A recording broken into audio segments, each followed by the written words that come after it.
صلاتي ونسكي ومحياي ومماتي لله رب العالمين. الصلاة والسلام عليك يا رسول الله. الصلاة والسلام عليك يا حبيب الله. الصلاة والسلام عليك يا شافي المذنبين. الصلاة والسلام عليك يا رحمة للعالمين. الحمد لله رب العالمين والعاقبة للمتقين وعلى آله وأصحابه أجمعين. فقد قال الله تعالى في كلامه المجيد وفرقانه الحميد: أعوذ بالله من الشيطان الرجيم. بسم الله الرحمن الرحيم. إن الله وملائكته يصلون على النبي يا أيها الذين آمنوا صلوا عليه وسلموا تسليما. اللهم صل على سيدنا مولانا محمد وعلى آل سيدنا مولانا মহব্বতের সাথে সকলেই জোরে সোরে পড়েন আল্লাহুম্মা সাল্লি আলা সাইয়্যিদিনা মাওলানা মুহাম্মদ ওয়া আলা আলি সাইয়্যিদিনা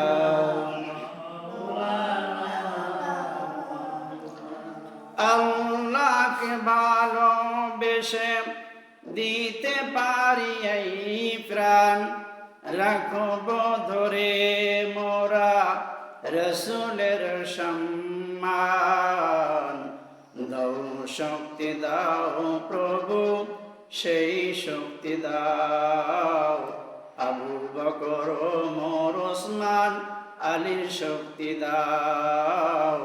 যদি মৃত্যু দাও প্রভু, সেই মৃত্যু দাও। হোসেন বেলাল আমির হামজার মতো মৃত্যু দাও। আল্লাহুম্মা সাল্লি আলা সাইয়্যিদিনা মাওলানা মুহাম্মদ ওয়া আলা আলি সাইয়্যিদিনা মাওলানা মুহাম্মদ। بكمالهم كشف الدجى بجماله حسنت جميع خصاله صلوا عليه. मुझे कुछ मिले या ना मिले, मुहम्मद मिले यानी वही पाक शाही जिससे अल्लाह मिले। बलगनौला बिकमालिहिम कशफत दुजा बिजमालिहि हसनत जमीअ फिसालिहि सल्लु अलैहि। ওজাইমারি কেন্দ্রীয় বাইতুন নূর জামে মসজিদের সকল মুসাল্লিয়ানে কেরাম, দিনদার পরেজগার ভাই ও বাবাসির আমার, পবিত্র জুমার দিন আলোচনার শুরুতে জানাই আন্তরিক সালাম। আসসালামু আলাইকুম ওয়া রাহমাতুল্লাহি ওয়া বারাকাতুহু। মহান আল্লাহ সুবহানাহু ওয়া তাআলার দরবারে আমরা লাখ কোটি শুকরিয়া আদায় করি যে আল্লাহ জাল্লা শানু পবিত্র জুমার দিন জুমার নামাজ আদায় করার নিয়তে মসজিদে আসার তৌফিক ইনায়েত করেছেন। সেই মনিবের দরবারে, সেই স্রষ্টার দরবারে আমরা অবনত মস্তকে সকলেই বলছি আলহামদুলিল্লাহ। রাব্বানা লাকাল হামদ হামদান কাসীরান তাইয়িবান মুবারাকান ফীহি। মহান আল্লাহ সুবহানাহু ওয়া তাআলার দরবারে আমরা শুকরিয়া আদায় করলাম, লাখ কোটি দুরূদ ও সালাম প্রেরণ করি মানবতার মহান শিক্ষক, মানবতার মুক্তির দিশারি, আখেরি জামানার পয়গম্বর হযরতে আহমদ মুস্তাফা, হযরতে মুহাম্মদ মুস্তাফা, আমরা সকলেই বলি সাল্লাল্লাহু আলাইহি ওয়াসাল্লাম। সম্মানিত হাজরিন, আজকের পবিত্র জুমার দিন। তো আজকের পবিত্র জিলকদ মাসের 29 তারিখ, অর্থাৎ এই মাসের আজকের শেষ জুমাতুল বিদা। তো জুমাতুল বিদা শেষ জুমা, আগামীকাল পবিত্র জিলহজ মাসের প্রথম দিন। আজকের সৌদিতে চাঁদ দেখা গেছে, আলহামদুলিল্লাহ। আগামীকাল আমাদেরও চাঁদ দেখা যাবে পবিত্র জিলহজ মাসের, ইনশাআল্লাহ। তো সে অনুযায়ী আমাদের ঈদ উল আজহা একেবারে কাছে চলে আসছে। জিলহজ মাসের 10 তারিখে পবিত্র ঈদ উল আজহা অনুষ্ঠিত হবে, সকলে বলি ইনশাআল্লাহ। সম্মানিত উপস্থিতি, আজকের আলোচনার বিষয় হলো কুরবানির ইতিহাস এবং কুরবানি কার উপরে করা জরুরি, কার উপরে ফরজ বা ওয়াজিব। ফরজ না, এটা হলো ওয়াজিব। তো কাকে কাকে কুরবানি করতে হবে, এই বিষয়টা নিয়ে আমরা আলোচনা করার চেষ্টা করব ইনশাআল্লাহ। তো প্রথম আসুন কুরবানির ইতিহাস। সর্বপ্রথম কুরবানি করে আদম আলাইহিস সালাতু ওয়াস সালামের সন্তান দ্বয় হাবিল এবং কাবিল। হাবিল এবং কাবিলের মধ্যে বিবাহ সংক্রান্ত একটা বিষয় ঝগড়া সৃষ্টি হয়। হযরত আদম আলাইহিস সালাতু ওয়াস সালামের ঘরে মা হাওয়া আলাইহিস সালাতু ওয়াস সালামের গর্ভে একসাথে 2টা সন্তান প্রসব করত। তো এ জোড়ের সাথে আর একটা জোড়ের বিবাহের ব্যবস্থা করত। এখন কাবিলের সাথে যে কন্যা সন্তানটা জন্মগ্রহণ করেছে, কাবিল বলছে যে আমার সাথে যেহেতু এই কন্যা সন্তানটা হয়েছে, অতএব বিয়ের উপযুক্ত, একে আমি বিবাহ করবো। তখন ভাই বোনি বিবাহ জায়েজ ছিল। এখন আল্লাহ নির্ধারিত বিধান ছিল এ জোড় ভেঙে ও জোড়ের সাথে বিবাহ দেওয়া, ও জোড় ভেঙে এই জোড়ের সাথে বিবাহ বন্ধনে আবদ্ধ করা। কিন্তু কাবিল এটা মানতে নারাজ। এক পর্যায়ে কাবিল হাবিলকে হত্যা করে ফেলল। হত্যা করার পরে পবিত্র কুরআনুল কারিমে এই কথাগুলো আছে। ভাইকে হত্যা করার পরে বিপদে পড়ে গেলেন, এখন লাশ নিয়ে কি করি? তখন তো সর্বপ্রথম হত্যাকাণ্ড হলো এটা। এই জন্যে পৃথিবী শুরু থেকে শেষ পর্যন্ত, কিয়ামত পর্যন্ত যত মানুষ আর একজন মানুষকে হত্যা করবে, সর্বপ্রথম হত্যাকারী হলো কাবিল। এই হত্যার একটা ভাগ কাবিলের আমল নামায় যোগ হয়ে যাবে, কারণ সে সর্বপ্রথম মানুষ হত্যা করা দেখাইছে। এখন ভাইকে হত্যা করার পরে বিপদে পড়ে গেল, ভাইয়ের লাশ কি করি, ভাইয়ের লাশ কি করা যায়? ওয়ারসালাল গুরাব, আল্লাহ রাব্বুল আলামিনের পক্ষ থেকে একটা কাক পাঠানো হলো। 2টা কাক ঝগড়া করতে করতে একটা কাক মারা গেল। এবার আর একটা কাক পাদে মাটি খুঁজে খুঁজে, আলহামদুলিল্লাহ, পাদে মাটি খুঁজে খুঁজে আর একজনকে, একটা কাক আর একটা কাককে কবরস্থ করল। এই দৃশ্য কাবিল দেখে তো তিনি চিন্তা করলেন যে আমার ভাইকে তো হত্যা করে ফেলছি, এইভাবে করে আমি কাকের দৃশ্য দেখে ভাইকে এইভাবে পাথর চাপা দিই বা মাটির ভেতরে হতে পেরে। তো এই দৃশ্য দেখে তিনি কি করলেন, মাটি খনন করে বা পাথর খনন করে মাটির ভেতরে হাবিলকে শোয়াই দিয়ে কবরস্থ করলেন।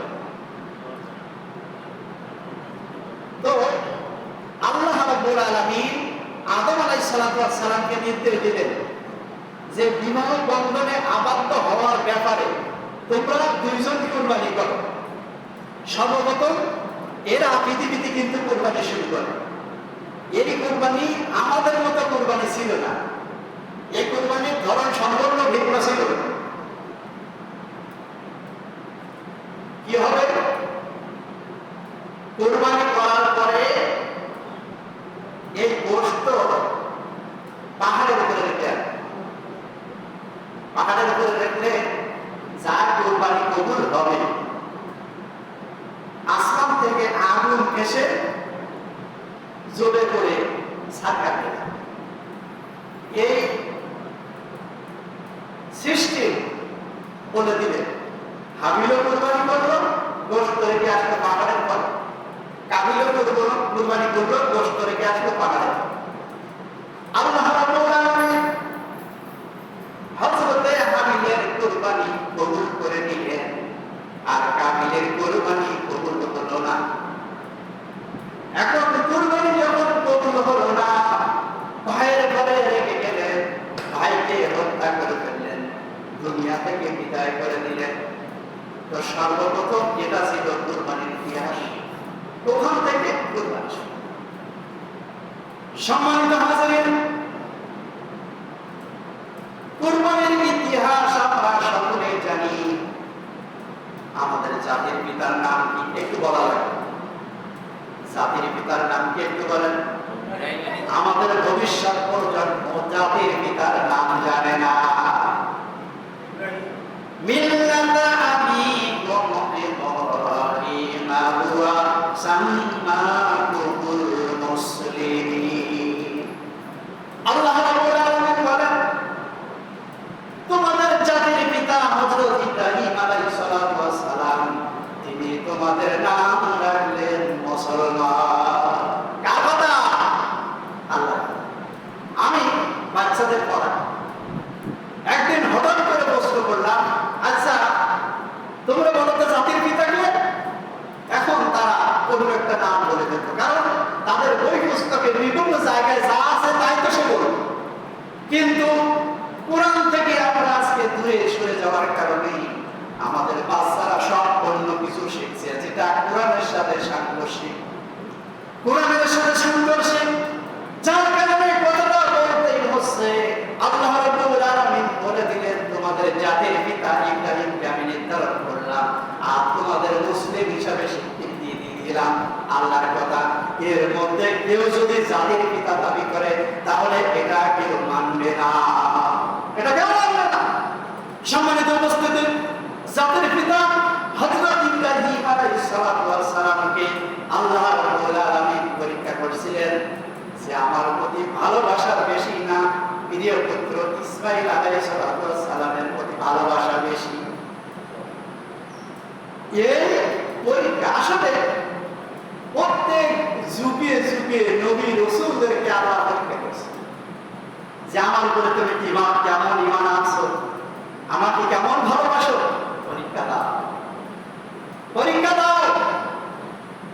সম্মানিত উপস্থিতি, হযরত ইব্রাহিম আলাইহিস সালাম যখন তার বয়স বৃদ্ধ বয়সে উপনীত হলো, আল্লাহ রাব্বুল আলামিনের কাছে ফরিয়াদ করলেন, মাবুদ আমার এখন বয়স বেশি হয়ে গেছে, তুমি তো সব কিছু করতে পারো, আমাকে একটা সহনশীল পুত্র সন্তান দান করো। আল্লাহ রাব্বুল আলামিন সঙ্গে সঙ্গে দাবি মঞ্জুর করে হযরত ইসমাঈল আলাইহিস সালামকে দিয়ে দিলেন। দাবি মঞ্জুর। আল্লাহ তাআলা সন্তান দিতে হলে কোনো বয়স লাগে না। কুলিল্লাহুম্মা মালিকাল মুলকি তুতিল মুলকা মান তাশা ওয়া তানজি'ুল মুলকা মিম্মান তাশা ওয়া তু'ইজ্জু মান তাশা ওয়া তুযিল্লু মান তাশা। আল্লাহ তাআলা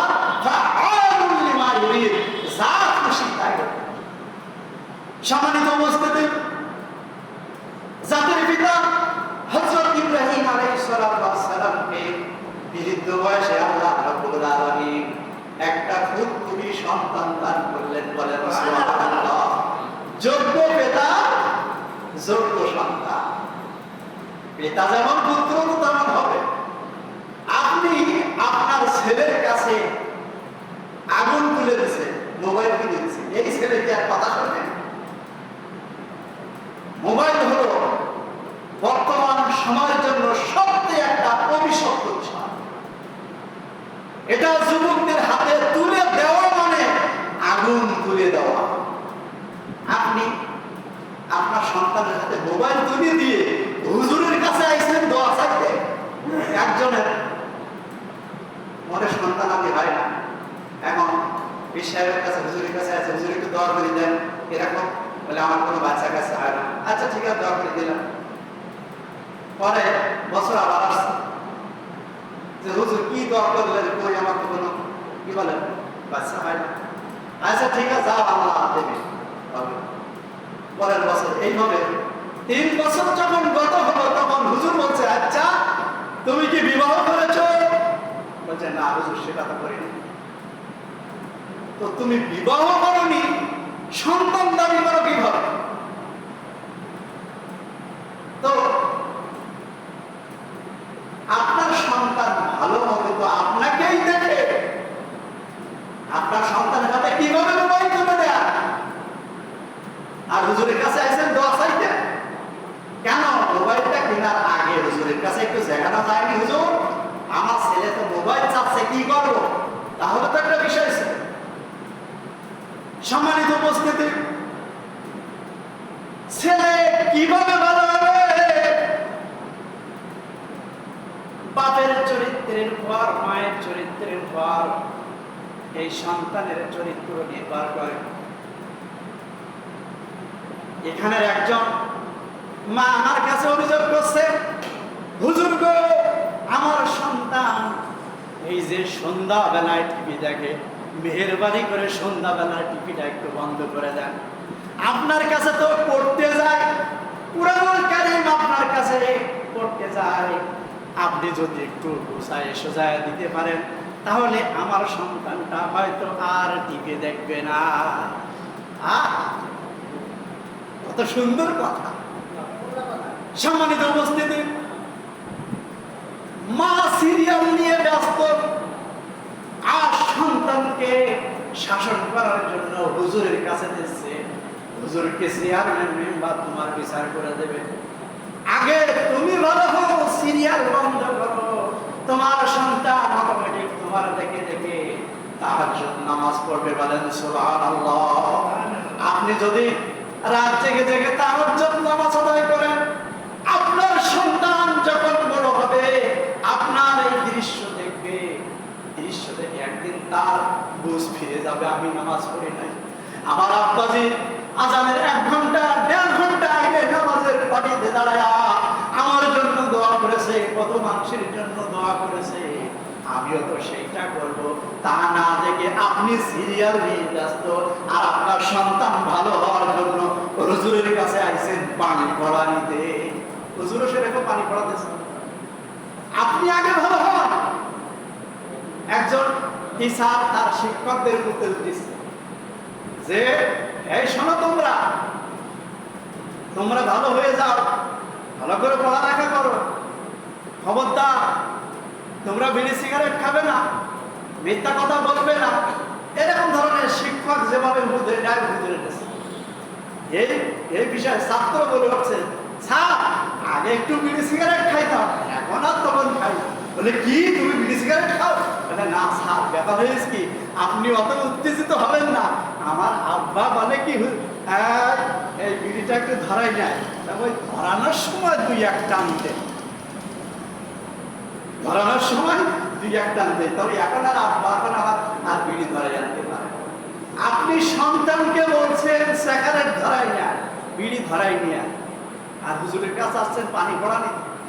সম্মানিত উপস্থিতি, যোগ্য পিতার যোগ্য সন্তান, যোগ্য পিতার যোগ্য সন্তান জাতির পিতা হযরত ইব্রাহিম আলাইহিস সালাম নিজের সন্তানের প্রতি অত্যাধিক ভালোবাসা, নিজের সন্তানের প্রতি ভালোবাসা কার না থাকে, কার না থাকে? আমি গত কিছুদিন আগে আমার কলিজার টুকরা সন্তানকে বলছি, ও আমার কলিজার টুকরা সন্তান, তুমি আমার কত আদরের, তুমি জানো নাকি? মসজিদ পরিষ্কার করছি আর দুই বাপ বেটা গল্প করছি। বলে না আব্বা জানি না। শোনো, তুমি যখন ছোট ছিলে তোমার পাছাটা বাদে আর যত স্থান আছে এই সমস্ত জায়গায় আমি আব্বা চুমা খেয়েছি। সুবহানাল্লাহ। বাপ বেটার সম্পর্ক তো এরকম, তোমার শরীরের এমন একটা স্থান বাকি নাই। মসজিদ পরিষ্কার করছি আর আমার সন্তানের সাথে কথা বলছি, সমস্ত জায়গায় আব্বা তুমি আমার একমাত্র সন্তান, আমি তোমার সমস্ত জায়গায় চুমা খাইছি। আমার ছেলের তখন চোখ দিয়ে পানি পড়বো না, এত বাপ বেটার মহব্বত। সম্মানিত উপস্থিতি, হযরতে ইব্রাহিম আলাইহিস সালামের সাথে যখন পিতা পুত্র একসাথে চলে, তখন পিতা পুত্রের মধ্যে যে একটা বাৎসল্য, একটা ভালোবাসা ভাব তৈরি হয়ে গেল। আল্লাহ রাব্বুল আলামিন সাত আসমান থেকে এই বিষয়টা কিন্তু লক্ষ্য করছে। বলেন সুবহানাল্লাহ। এবার পরীক্ষা শুরু। দেখি না ফেরেশতারা বলতে শুরু করে দিল, আল্লাহ তোমার থেকে বেশি ইব্রাহিম আলাইহিস সালাম তার প্রিয় পুত্র ইসমাঈল আলাইহিস সালামকে বেশি ভালোবাসে। আল্লাহ রাগে ঘুরাইতেছে না কি? আমি তো তার অন্তরের খবর জানি, আমাদের অন্তরের খবর রাখেন কে বলেন তো দেখি? ওয়া নাহনু আকরাবু ইলাইহি মিন হাবলিল ওয়ারিদ। বান্দারে, তোর রগের থেকে ঘাড়ের যে শিরা আছে, এই শিরা থেকে আমি আল্লাহ রাব্বুল আলামিন তোর কাছে বেশি। সুবহানাল্লাহ। আমাদের যে ঘাড়ের শিরা আছে এর থেকেও আল্লাহ রাব্বুল আলামিন আমাদের কাছে নিকটে। সুবহানাল্লাহ। মা ইয়ালফিযু মিন কাওলিন ইল্লা লাদাইহি রাকীবুন আতীদ। আমাদের কোনো কথা বাদ যায় না, সকল কথাগুলো আল্লাহ রাব্বুল আলামিনের ফেরেশতারা কুদরতি ক্যামেরায় সব কিছু লিপিবদ্ধ করছে। সুবহানাল্লাহ। সম্মানিত উপস্থিতি, এবার পরীক্ষা শুরু। ইব্রাহিম জাতির পিতা তার প্রিয় পুত্র ইসমাঈল আলাইহিস সালামকে কেমন বেশি ভালোবাসে না মহান আল্লাহ রাব্বুল আলামিনকে বেশি ভালোবাসে। পরীক্ষা তো হবে নাকি? পরীক্ষা হওয়ার দরকার আছে কিনা বলে? সম্মানিত উপস্থিতি, জাতির পিতা এমনি হওয়া যায় না। এমন ভালোবাসা আল্লাহর প্রতি, এমন ঈমান, এমন মজবুত ঈমান ছিল জাতির পিতা হযরত ইব্রাহিম আলাইহিস সালাম। আগুনে ফেলবে নমরুদ সরকার, 40 দিন ধরে আগুন জ্বালালো। এইবার চড়ক পূজা করলো। এইবার আগুনের ভেতরে চড়কের মাধ্যমে নিক্ষেপ করা হবে। কোথায়? আগুনের ভেতরে। এবার এই দৃশ্য মহান আল্লাহ রাব্বুল আলামিন আরশে আজিম থেকে দেখছে। বলেন সুবহানাল্লাহ। প্রচন্ড আগুনের কুণ্ডলী করা হলো। হযরত জিবরাইল আলাইহিস সালাম ফেরেশতা চলে আসলেন এবং বলছে, ও ইব্রাহিম, জাতির পিতা ইব্রাহিম, নমরুদ সরকার তোমাকে এই মুহূর্তে আগুনের ভেতরে দেবে। এখন তুমি আমার কাছে সাহায্য চাও। আমার যে নূরের পাকা আছে, 70,000 নূরের পাকা আছে, এই নূরের পাকা তুমি একটু অনুমতি দাও। এই নূরের পাকা দিয়ে একটা বাড়ি দিয়ে নমরুদকে ধ্বংস করে দেব। সুবহানাল্লাহ। জিবরাইল আলাইহিস সালাম এসে বলছে, জাতির পিতা ইব্রাহিম আলাইহিস সালাম বলছেন, ও জিবরাইল রে, তুমি আমার ডিস্টার্ব করো না, কারণ আমার এখন ঈমানের পরীক্ষা শুরু হয়ে গেছে। সুবহানাল্লাহ। কত সুন্দর কথা। ও জিবরাইল রে, তোমার 70,000 নূরের পাকা আছে, পয়ার আছে, এটা আমি জানতে চাই না। আমি কোনো অন্ধ খোদার আনুগত্য করি না, কোনো অন্ধ খোদার ইবাদত আমি করি না। আমার যদি আগুনে নিক্ষেপ হওয়া আমার আল্লাহ পছন্দ করে, তুমি আমার কাছে ডিস্টার্ব করো না, তুমি এখান থেকে চলে যাও। বলেন সুবহানাল্লাহ। ওই আল্লাহ রাব্বুল আলামিন যদি চায় তাহলে আমাকে ইবাদত করবে। সুবহানাল্লাহ বলেন না কেন আপনারা? হযরত মিকাঈল আলাইহিস সালাম এসে গেলেন। মেঘ বৃষ্টি পরিচালনা করেন কোন ফেরেশতা? মিকাঈল আলাইহিস সালাম হযরত ইব্রাহিম আলাইহিস সালামের কাছে এসে গেলেন, ও জাতির পিতা, তুমি আমার কাছে একটু সাহায্য চাও। ঝড় বৃষ্টি টর্নেডো যা কিছু আছে আমি পরিচালনা করি, তুমি যদি অনুমতি দাও তাহলে এই মুহূর্তে প্রচন্ড বৃষ্টি বর্ষণ করে দিয়ে নমরুদ সরকারের 40 দিনের আগুনকে আমি নিভাইয়ে দেব। এমন প্রচন্ড ঝড় শুরু হবে, নমরুদ এবং নমরুদের বংশ সব ধ্বংস হয়ে যাবে। সুবহানাল্লাহ বলে। জাতির পিতা ইব্রাহিম বলছেন, ইসরাফিল রে, আমি কোন অন্ধ খোদার আনুগত্য করি না, অন্ধ খোদার ইবাদত বন্দী করি না। আমার এখন ঈমানের পরীক্ষা শুরু হয়ে গেছে, মেহেরবানি করে তুমি এখান থেকে সরে যাও, আমাকে তুমি ডিস্টার্ব করো না। সুবহানাল্লাহ। কেমন ঈমান হলে পরে আমরা একটু বিপদে পড়লে কি হয়, আমি তোমার সাহায্য, হ্যাঁ এখন তো সাহায্য দরকার, আপনি করেন। কিন্তু এমন ঈমান ছিলেন হযরত জাতির পিতা ইব্রাহিম আলাইহিস সালাম। ফেরেশতারা এসে বলছে যে সাহায্য চাও, সাহায্য কামনা করো, এই মুহূর্তে তোমাকে সাহায্য করব। কিন্তু তিনি বলছেন কি, না ননিভা, কখনো আমার সাহায্য দরকার নেই, আমি কোনো অন্য খোদার আনুগত্য করি না, আমার সব দৃশ্য আল্লাহ দেখছে। সুবহানাল্লাহ। সম্মানিত উপস্থিতি, কারোর কোনো সাহায্য দরকার নাই, আল্লাহ রাব্বুল আলামিন আমাকে সাহায্য করবেন। নমরুদ সরকার যখন ইব্রাহিম আলাইহিস সালামকে কোথায় ফেলে দিলেন, আগুনের কুণ্ডের ভিতরে, আল্লাহ রাব্বুল আলামিন আগুনকে ডেকে বললেন, কুলনা ইয়া নারু কুনি বারদাও ওয়া সালামান আলা ইব্রাহিম। আগুন রে, আমার ইব্রাহিম আলাইহিস সালামের জন্য আরামদায়ক শান্তিময় হয়ে যাও। সুবহানাল্লাহ। আবার বেশি ঠান্ডা না, বেশি ঠান্ডা লাগলে কি হয়, সত্যি হয়, সালাম শান্তি হয়ে যাও। হযরতে ইব্রাহিম আলাইহিস সালাম আগুনের ভেতরে 40 দিন অবস্থান করলেন, 40 দিন অবস্থান করলেন, কিন্তু একটা পশম ইব্রাহিম আলাইহিস সালামকে জ্বালাইতে পারলো না। সুবহানাল্লাহ।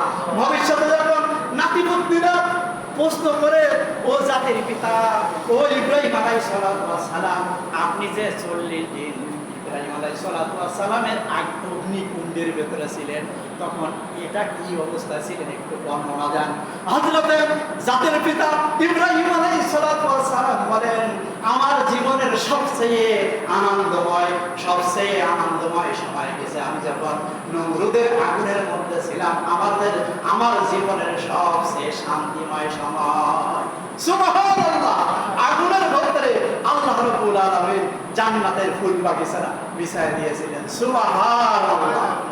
আজ যদি কোন মানুষ বিপদে পড়ে ইব্রাহিম আলাইহিস সালামের মতো মান আনতে পারে, তাহলে আগুনের মধ্যে বসে বসে সেই জান্নাতি সুবাস পাবেন। সুবহানাল্লাহ। হযরত ইউনূস নবী যখন মহা বিপদে পড়ে গেলেন, পৃথিবীর কাউকে স্মরণ করলেন না, তিনি একজনকে স্মরণ করলেন। তিনি কে? কথা না বললে বুঝি কি করে, তিনি কে বলেন একটু। আল্লাহকে স্মরণ করলেন, তিনি বলে দিলেন, না ইলাহা ইল্লা আনতা সুবহানাকা ইন্নী কুনতু মিনাজ জালিমিন। আল্লাহ বিপদে পড়ে গেছে, আমার জাতির লোকেরা আমাকে তাড়া করেছে, আমি বিপদে পড়ে গেছি, এখন মাছের পেটের ভিতরে চলে আসছি। ওই ভক্ষণ কিন্তু মাছটা আর একটা মাছ এসে ভক্ষণ করলো। 3টা বিপদে পড়ে গেলেন। হযরত ইউনূস নবী 3টা বিপদে পড়ে গেলেন। রাতের অন্ধকার আর প্রথম মাছ এবং দ্বিতীয় মাছ, 3টা বিপদ থেকে আল্লাহ রাব্বুল আলামিন ডাক দিলেন, কিন্তু আল্লাহ ডাকের সাড়া দিলেন। বলেন সুবহানাল্লাহ। ডাকতে জানলে, ডাকার মতো ডাকলে খোদা কেমনে শুনে না। আল্লাহ রাব্বুল আলামিন সঙ্গে সঙ্গে ডাকের শব্দ, ডাকের আহ্বানের সাড়া দিলেন। ফাস্তাজাবনা লাহু ওয়া নাজাইনাহু মিনাল গাম্মি ওয়া কাযালিকা নুনজিল মুমিনিন। মুমিন বান্দারা যদি বিপদে পড়ে, আমি আল্লাহ আমাকে যদি ডাকে, তাহলে আমি আল্লাহ রাব্বুল আলামিন তার ডাকের সাড়া দিয়ে থাকি। সুবহানাল্লাহ। মাছের পেট থেকে আল্লাহ রাব্বুল আলামিন ইউনূস নবীকে যে তিনি বাঁচায় দিলেন। আল্লাহ রাব্বুল আলামিন বলেন আলা বিসাফি বাতনিহি লা ইয়াউমি মাসুর। ইউনূস নবী মাছের পেটে যখন গিয়েছিলেন তখন যদি আমাকে তাসবিহ না পাঠ করতেন, আমার গুণগান না করতেন, আমাকে স্মরণ না করতেন, লালা বিসাফি বাতনিহি লা ইয়াউমি মাসুর, কিয়ামত পর্যন্ত আমি ইউনূস নবীকে মাছের পেটে রেখে দিতাম। সুবহানাল্লাহ। সম্মানিত হাজিরিন, এবার শুনেন সেই কথা। আল্লাহ রাব্বুল আলামিনের পক্ষ থেকে ঘোষণা করে গেল, সবচেয়ে প্রিয় জিনিসটা তুমি আল্লাহর রাহে কুরবানি করে দাও। জাতির পিতা ইব্রাহিম আলাইহিস সালাতু ওয়াস সালাম মনে মনে চিন্তা করছে সবচেয়ে প্রিয় জিনিস কি। এখন চিন্তা ভাবনার এক পর্যায়ে চলে আসলো যে সবচেয়ে প্রিয় জিনিস আমার প্রিয় পুত্র কলিজার পুত্র হযরত ইসমাঈল আলাইহিস সালাতু ওয়াস সালাম। সম্মানিত হাজিরিন, এই ঘটনা আমরা সকলেই জানি, এই ঘটনা আমরা সকলেই জানি। এখন এই ঘটনার দিকে যদি যায় তাহলে মাসলা মাসাল বলা হবে না। কুরবানি কার উপরে ওয়াজিব, এটা শোনা আমাদের খুবই জরুরি। কুরবানি কার উপরে ওয়াজিব? আমার ছোট্টখাট্ট ধারণা অনুযায়ী আমাদের সমাজে অধিকাংশ মানুষ সকলের উপরে কুরবানি করা আছে, সকলের উপরে কুরবানি করা আছে। এখন আমরা চিন্তা করি, খেয়াল করবেন, কেউ কথা বলবেন না, আমরা চিন্তা করি যদি আমরা কুরবানির ভাগী থাকি তাহলে এত টাকা লাগছে, 10,000, 5,000, যাই হোক। আর যদি কুরবানিতে ভাগী না থাকি, কোনো টাকা লাগছে না, অতএব গোশত একই। কুরবানি করলে হয়তো 5 কেজি 6 কেজি, আর কুরবানি যদি আমরা না করি তাহলে কত, আর একটু বেশি। অতএব টাকা খরচ করার প্রয়োজন, আপনারা বুঝতে পারতেছেন। এইবার মাসলা শুনুন, নিসাব পরিমাণ মালের মালিক যদি হয়, আমি মালিক প্রায় 50,000 টাকা আঁকতেছি, এই 50,000 টাকা বছর ঘুরে আপনার কাছে যদি টাকা থাকে তাহলে আপনার উপর কুরবানি করা ওয়াজিব। মানুষ বড় বুদ্ধিমান, বিশাল বুদ্ধিমান, টাকা কাছে রাখে না। কেন? টাকা কাছে রাখলে তো কুরবানি থাকতে পারে। অতএব ব্যাংকের ইতিহাস বা অন্য কোথাও খাটাই দেয়, লাগাই দেয়, দিয়ে কি তোমার কাছে না টাকা নেই, কি বলেন হুজুর, কি বলেন, আমার উপর কুরবানি ওয়াজিব না। ও চাচা ঠিক আছে, ওই পাশের জমি বিক্রি হচ্ছে খুব কম দামে। হ্যাঁ, কম দামে বিক্রি হচ্ছে, আচ্ছা ঠিক আছে। এইবার অন্ধকারে যে জমিওয়ালা কত, এইবার যে টাকা বেরোচ্ছে খুব ভালো, এইবার তো টাকা বেশি বেরোচ্ছে।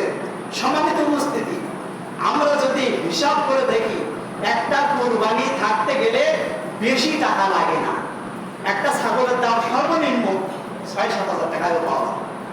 এখন ঈদের দিন পর্যন্ত আপনার কাছে যদি এই সমপরিমাণ টাকা থাকে তাহলে আপনাকে কুরবানি থাকতে হবে। এই বিষয়টা কি আমি বুঝাতে পারছি আপনাদের?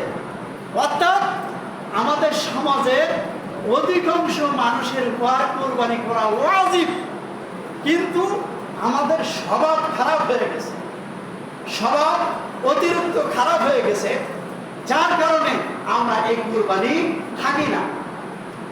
আপনারাও জানেন এই বিষয়টা। একটা বিশেষ আমার জামার বাড়ি আছে বাঁকড়ায়, তো একজন যদি কুরবানি না থাকে তাহলে 12 কেজি 14 কেজি পর্যন্ত তার গোশত 12 কেজি 14 কেজি পর্যন্ত, কিন্তু কুরবানি যদি থাকে 5-6 কেজি, আরো তো টাকা লাগে, এ তো চরম লস। এই হয়েছে আমাদের ঈমান, এই হয়েছে আমাদের ঈমান, যার কারণে আমরা সমস্যায় পড়ে গেছি। এই জন্যে আমাদের সমাজে এখন অধিকাংশ মানুষের উপরে কুরবানি করা কি বলেন তো একটু ওয়াজিব, কিন্তু মানুষ বড় চালাক, মানে আল্লাহকে বুঝাইতে চায়, বিভিন্ন ভাবে আল্লাহকে বুঝাইতে চায়, আল্লাহ দেখো আমার তো কিছু নাই, কিন্তু আল্লাহ তো জানেন। যাই হোক, আমার একটা ভাই আছে, আপন ভাই, তাকে যদি দানের কথা বলি সে মোটে রাজি হয়, কিন্তু দেখা গেল তারও দাওয়াত আমারও দাওয়াত একটা বিয়েতে হয়েছে। আমি তখন বসন্ত করি, আমি এই ধাপে গেছি আর ওরা ওই ধাপে আসছে। আসার পথে তার ওই মানে ইঞ্জিন ভ্যানের চাকার সাথে কি বলেন এই কন্যা টন্যা সব পেঁচাই একটা জায়গায় মোটামুটি আহত হাসপাতাল। এখন ওখানে আমি বললাম আমি কত খরচ হয়েছে? 7,000 পেয়েছে। এই মসজিদের জন্য 100 টাকা দিলে চালিত তুই দিস নি, 7,000 দিতে পারলি তো ভালো। এই জন্যে আমরা যারা চালাকি করছি, যত করবার চালাকি পরে কি বলবার চালাকি, অতএব আপনি কুরবানি থাকেন, এটা আপনারই ভালো। আর যদি ফাঁকি ফুকু দিতে চান, আল্লাহ কোন দিকতে নেবে এটা বলা যায়।